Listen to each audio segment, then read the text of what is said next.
What's up? So I wanted to clear up a few things that I don't think I was as clear on in my last video, the second time I recorded it. And then I also want to respond to a few comments that I had on that video. So what do I mean when I say that science rules out the supernatural? Well, it's not like it's going about necessarily to do that, but that is in effect what it does. One way it does that is by eliminating things that can't be repeated. So, like, let's say some event happens and we want to know whether or not it's spiritual.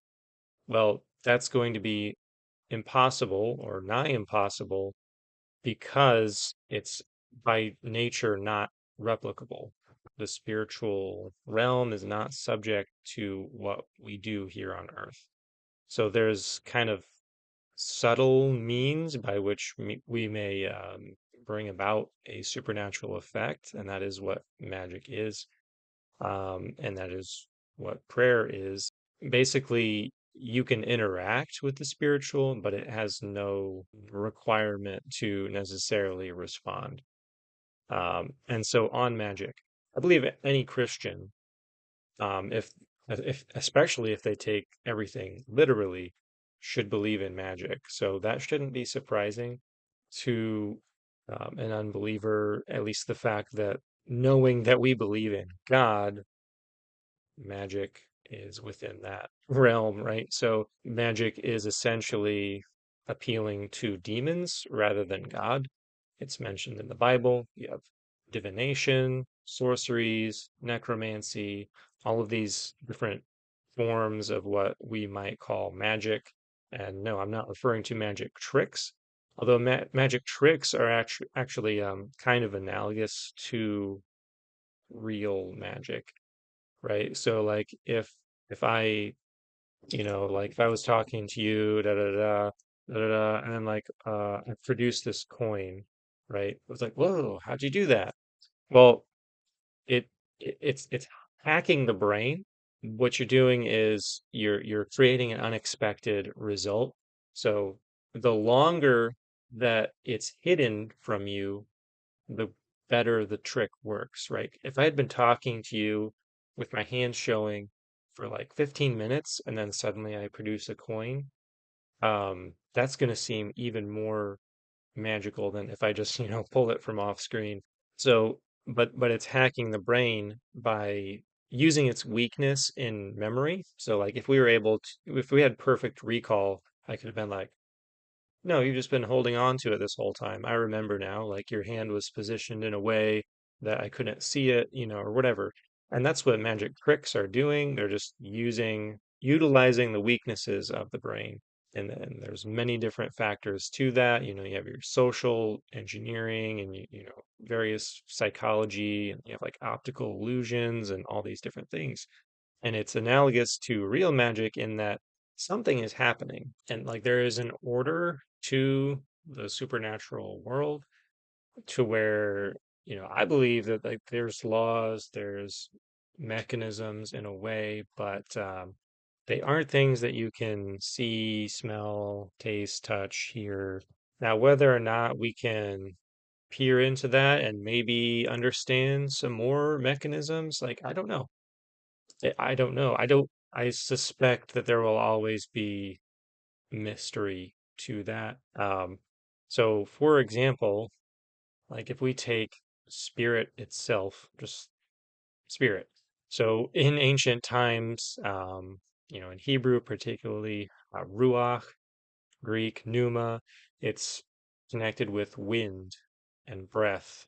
Um, so they're very, Hebrews are a very like uh, I don't know, sorry, like a practical or like physically based way of like describing things and understanding things. So, but honestly, wind would have appeared as if it were magic to them. It's this invisible force that, it's like I can feel it, I can manipulate it, it's everywhere, but who knows what it is.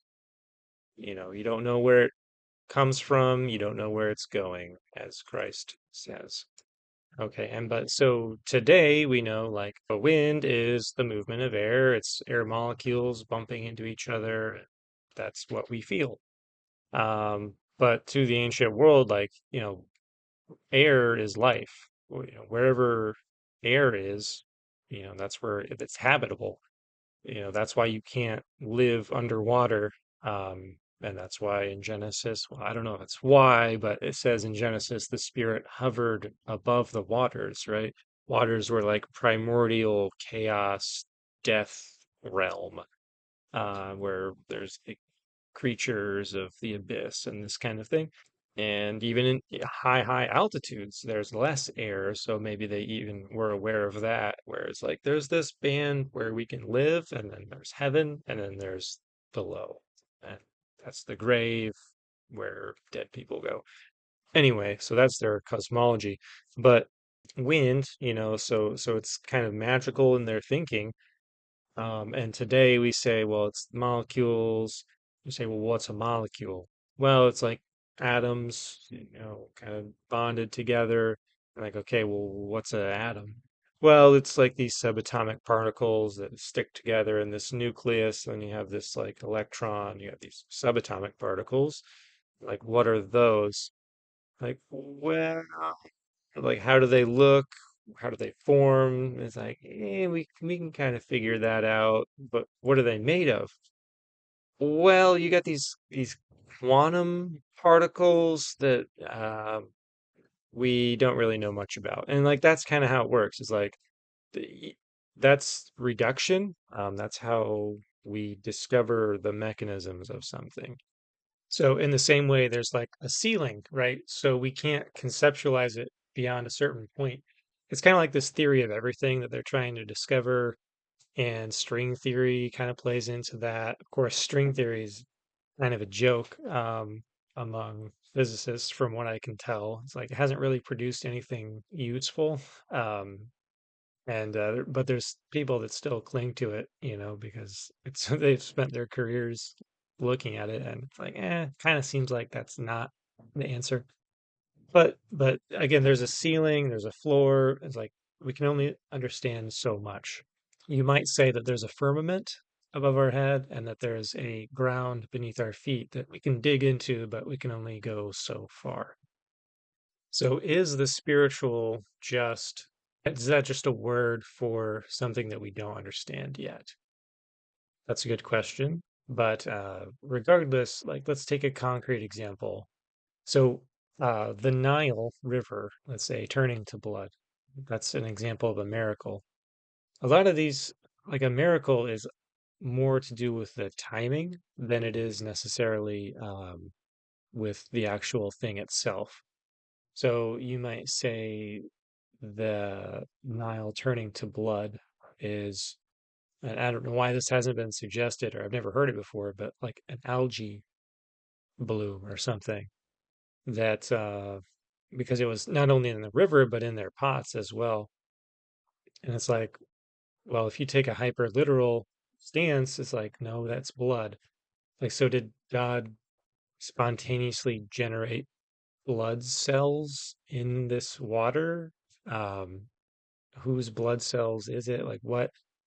Or does their word for blood encompass something that we wouldn't consider to be blood anymore?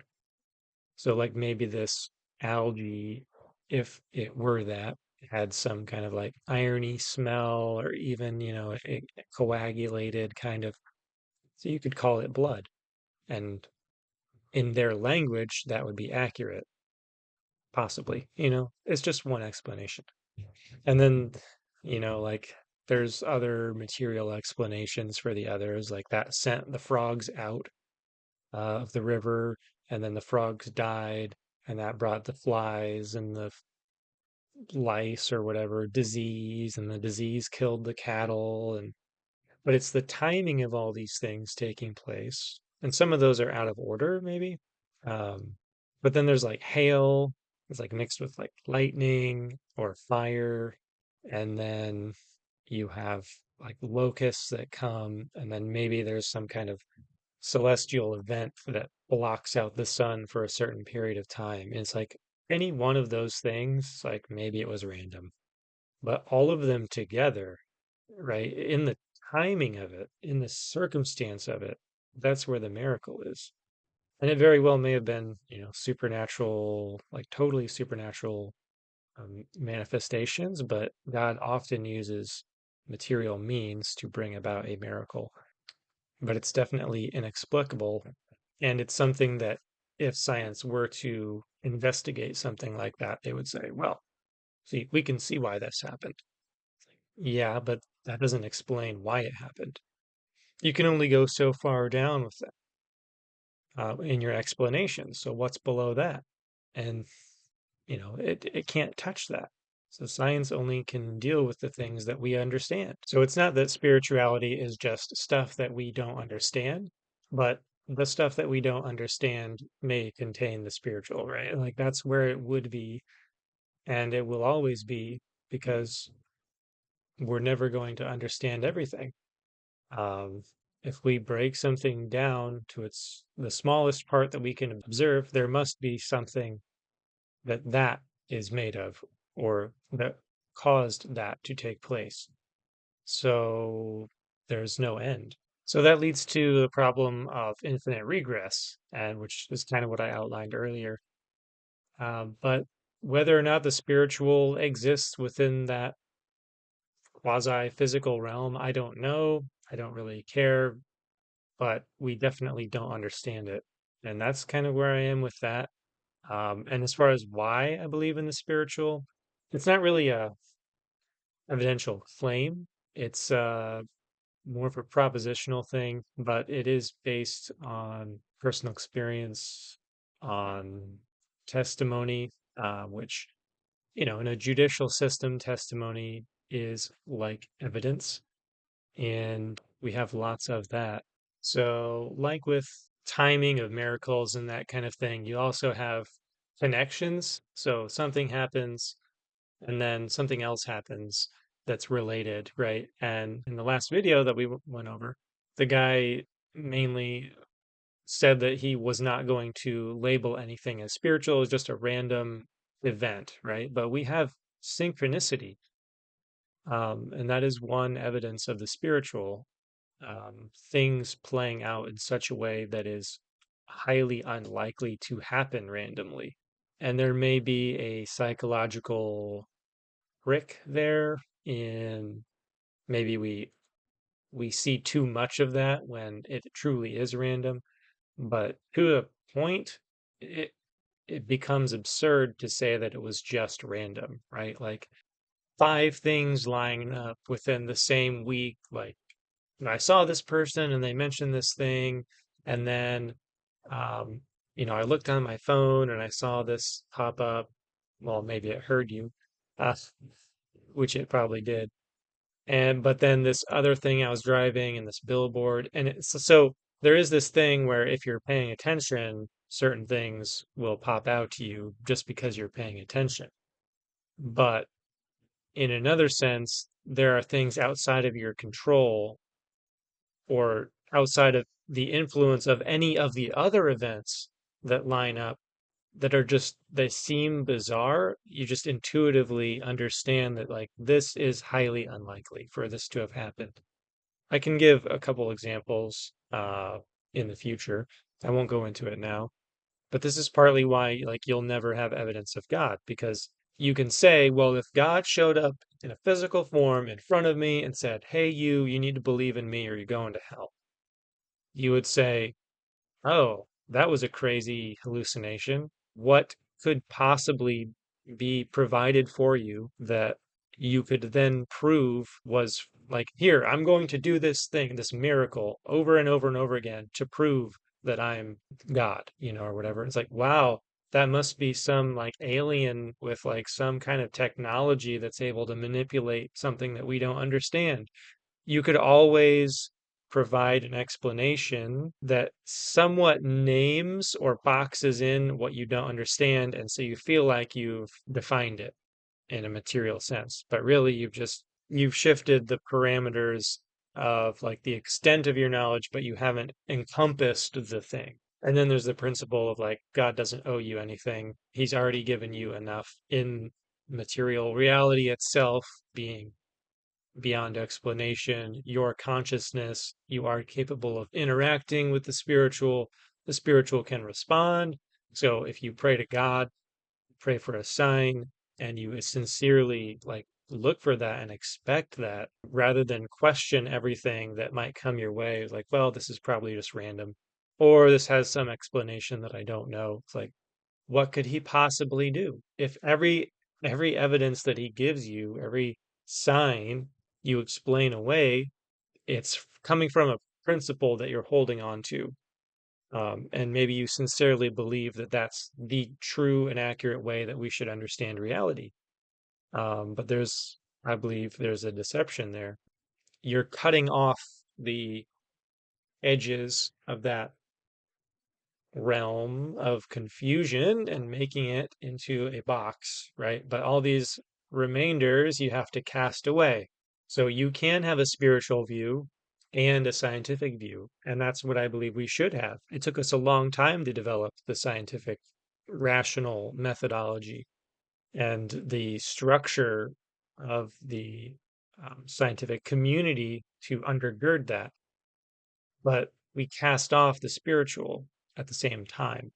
And so I believe we should hold on to one and not let go of the other and find a union of that. And so that's where my faith kind of is. Like I'm trying to harmonize, but there's a way to overstretch your bounds on in either direction and overwhelm the other side and say, well, everything is scientific or everything is spiritual. It's both because it is both. Like I'm a material being, I have an immaterial mind, a consciousness. I have the breath of life that is oxygen, but it's also oxygen is just a symbol for something greater, principle that is giving me life. It's giving me animation and purpose and direction, initiative, charge, command. And so that is where Christianity lies, is like reconnecting with the purpose, the direction for your life. Like, why were you made? Unifying with that through Christ. And ultimately, it's the offering of that being